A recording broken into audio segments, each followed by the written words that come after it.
नमस्कार, मैं राजीव चौबे और आप देख रहे हैं राष्ट्रीय चेतना न्यूज़। आरसीएन में आपका स्वागत है एक नए विषय के साथ। पिछले दिनों वक्फ बोर्ड संशोधन बिल लोकसभा और राज्यसभा में स्पष्ट बहुमत के साथ पास हुआ। राष्ट्रपति की मंजूरी मिली, अधिसूचना जारी हुई, नियम बन गया। संशोधन क्या थे, उनका उद्देश्य क्या था? राष्ट्रहित, राष्ट्रीय संपत्तियों का रक्षण, प्रभावशाली मुस्लिम नेताओं द्वारा वक्फ की संपत्तियों के दुरुपयोग पर नियंत्रण, गरीब और जरूरतमंद मुसलमान परिवारों को वक्फ की संपत्ति का लाभ पहुंचाना। पहले क्या हो रहा था? वक्फ बोर्ड अधिनियम की धारा 40 ने वक्फ बोर्ड को इतने अधिकार दिए थे कि वो देश की किसी भी संपत्ति पर अपना दावा करने और उसे पा लेने का अधिकार रखता था, क्योंकि उसके दावे के विरुद्ध सुनवाई भी खुद वक्फ बोर्ड ही करता था और उसके निर्णय को किसी भी अदालत में चुनौती देने का प्रावधान भी नहीं था। वक्फ बोर्ड में बैठे प्रभावशाली मुस्लिम नेता वक्फ की संपत्तियों को कौड़ियों के भाव में अपने ही रिश्तेदारों, परिजनों और अपने नौकर चाकरों के नाम कौड़ियों के भाव पर लीज पर देकर उन संपत्तियों से करोड़ों रुपए कमा रहे थे और जरूरतमंद गरीब मुसलमान को कुछ भी नहीं मिल रहा था। नए कानून से सारी विसंगतियां दूर हो गई। प्रभावशाली बड़े मुस्लिम नेताओं पर अंकुश लग गया, गरीब और जरूरतमंद मुसलमान परिवारों के लाभ का मार्ग प्रशस्त हो गया।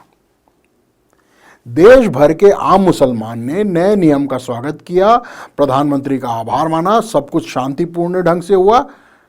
लेकिन कुछ फिरका परस्त और प्रभावशाली मुस्लिम लीडर्स इस परिवर्तन को पचा नहीं पा रहे हैं और पूरे देश में उग्र आंदोलन और विरोध प्रदर्शन हेतु प्रयासरत हैं, किंतु कहीं कोई खास सफलता नहीं मिल पा रही है। सिवा पश्चिम बंगाल के, 2 दिन पहले पश्चिम बंगाल के मुर्शिदाबाद में फिर एक बार आग उठी। कल रात वक्फ बोर्ड अधिनियम में संशोधन के विरोध में मुस्लिम समाज के हिंसक प्रदर्शन में आगजनी और तोड़फोड़ ने इतना उग्र रूप ले लिया कि नियंत्रित करने के लिए बीएसएफ की यूनिट को बुलाना पड़ा। उन्मादी भीड़ ने बीएसएफ की यूनिट पर लाठियों, डंडों और पत्थरों से हमला तो किया ही किया, इसके बाद पेट्रोल बम भी फेंके। बीएसएफ के बहुत से जवानों को गंभीर चोटें आई। फिलहाल स्थिति नियंत्रण में, किंतु अत्यंत तनावपूर्ण है। अब इस पूरे देश के लिए चिंतन का विषय ये है कि मुस्लिम समाज द्वारा केंद्र सरकार विरोधी उग्र और हिंसक प्रदर्शन में पश्चिम बंगाल का मुस्लिम समाज सबसे त्वरित और मुखर क्यों होता है। बारीकी से अध्ययन करने पर जो तथ्य सामने आए हैं वो इस प्रकार हैं। पहला तो यह कि पश्चिम बंगाल का मुस्लिम समाज कभी भी राज्य सरकार का विरोध नहीं करता। वो तो सिर्फ ममता बनर्जी, जिसकी धुर विरोधी है, उस केंद्र सरकार का ही विरोध करता है। विरोध करते समय समस्त नियमों की धज्जियां उड़ाते हुए अत्यंत उग्र और हिंसक प्रदर्शन करने से जरा भी नहीं डरता। ऐसा इसलिए कि वो जानता है कि राज्य में कानून और व्यवस्था राज्य शासन का विषय है और राज्य शासन का वरदहस्त उनके ऊपर है। केंद्र सरकार के विरुद्ध किसी भी सांप्रदायिक प्रदर्शन और हिंसा के लिए राज्य शासन की तरफ से किसी भी प्रकार की कानूनी कार्रवाई न होने के प्रति वह पूर्णतः आश्वस्त है।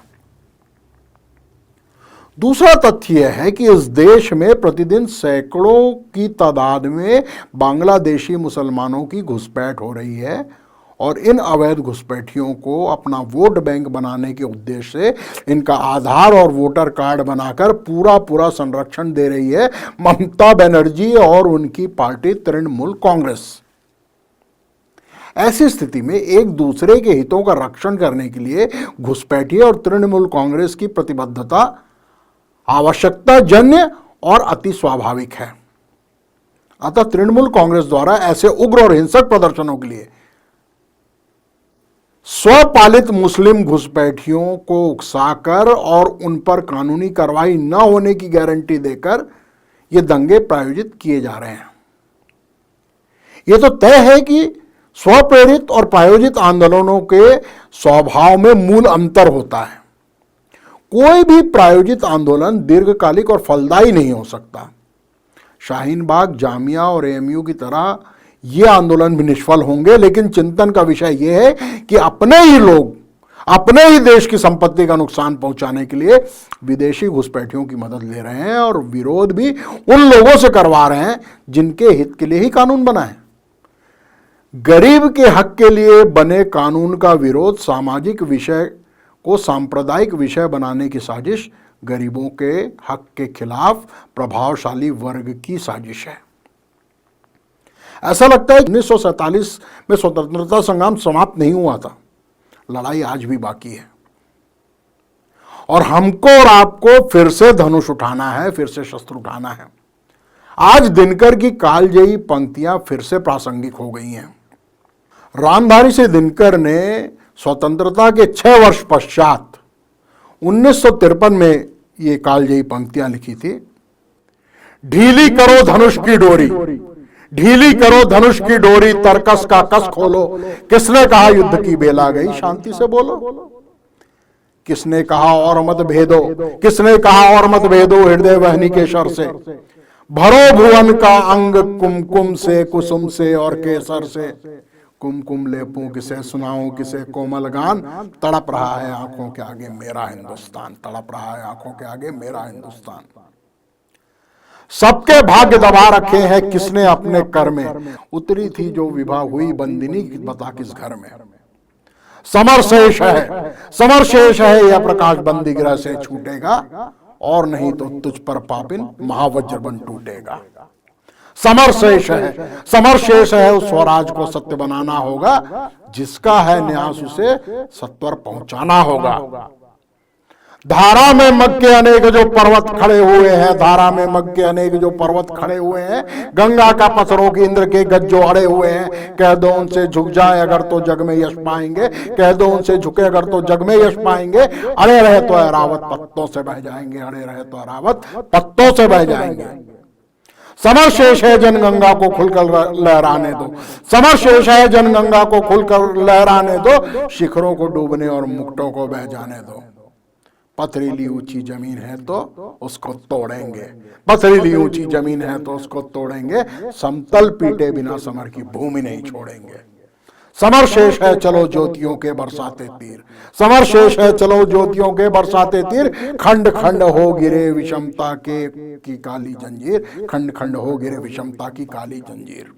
समर शेष है अभी मनुज भक्ष हुंकार रहे हैं, गांधी का पुई रुधिर जवाहर पर फुंकार रहे हैं। समर शेष है अहंकार इनका हारना बाकी है, वृक्ष को दंतहीन ही को निर्विष करना बाकी है। समर शेष है शपथ धर्म की लाना है वो काल, समर शेष है शपथ धर्म की लाना है वो काल, विचरे अभय देश में माताएं वृद्ध और आबाल। आज के लिए इतना ही, कल एक बार फिर एक नए विषय के साथ आपके साथ मिलेंगे। इस प्रकार के विश्लेषणों के लिए और ताज़ा तरीन समाचारों के लिए आप RCN के साथ जुड़े रहें। राष्ट्रीय चेतना न्यूज़ के चैनल को यूट्यूब पर सब्सक्राइब करें, फेसबुक पर इसको लाइक करें और इंस्टाग्राम पर लाइक और फॉलो करें। आपका बहुत बहुत धन्यवाद।